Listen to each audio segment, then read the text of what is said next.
क्या बाबा था? हाँ नंदा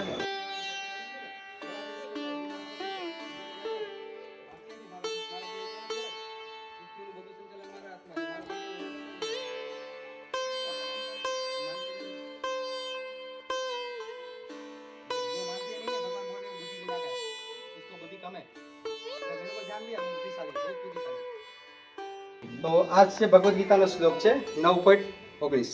આ શ્લોકમાં કહેવા માંગે છે મૂર્ખા લોકો મને ઓળખી શકતા નથી. અવજાનંતી મામુડા. ભગવાન કે જે મારી આ શક્તિ છે, મેં બધી રચના કરી છે, પણ જે મૂર્ખા લોકો છે એ મને માનતા નથી. એમ મને છે આ કોણ છે? આ તો એ કોણ છે? તું કે છે તેઓ દિવ્ય શક્તિવાળા કોઈ વ્યક્તિ છે, મનુષ્ય છે, સામાન્ય મનુષ્ય ગણે છે. પણ ભગવાન તો ભગવદ્ ગીતામાં કહે છે હું કોણ છું? મત પરત નાની ભગવતમાં કહે છે મારાથી ઉપર કોઈ છે નહીં, હું જ ભગવાન છું. ભગવાન એવું ભગવદ્ ગીતામાં કહે છે. ભગવાન કૃષ્ણ જ ભગવાન છે. મત પરત નાનિયત કે ભગવાન કે મારા ઉપર કોઈ છે નથી. તો આપણે કેવું બનવું જોઈએ? બુદ્ધિશાળી બનવું જોઈએ. જે લોકો બુદ્ધિશાળી છે એ ભગવાનને માને છે, અને ભગવાનને માને છે એટલે ભગવાનના શરણે વહી જાય છે. અને જે લોકો બુદ્ધિ વગરના છે, જે રીતના કંસ છે, રાવણ છે, હિરણ્યકશિપુ છે, એ કેવા હતા?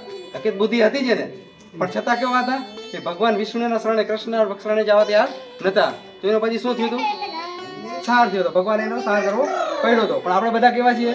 આપણે બધા એની કેટેગરીમાં છીએ, પણ માનવા તૈયાર નથી. હરે કૃષ્ણ. હરે કૃષ્ણ. અને આ સ્કેન કોડ માટે શું તમે ગૂગલમાં જાઓ, હા ગૂગલમાં જાઓ હા અને કોડ સ્કેન કરશો એટલે આની માહિતી આપશે તમને. ઓકે ઓડિયોમાં રૂપમાં જે હું બોલ્યો તમને ઓડિયો આવશે આમાં. ઓડિયો આવી જશે. આભાર.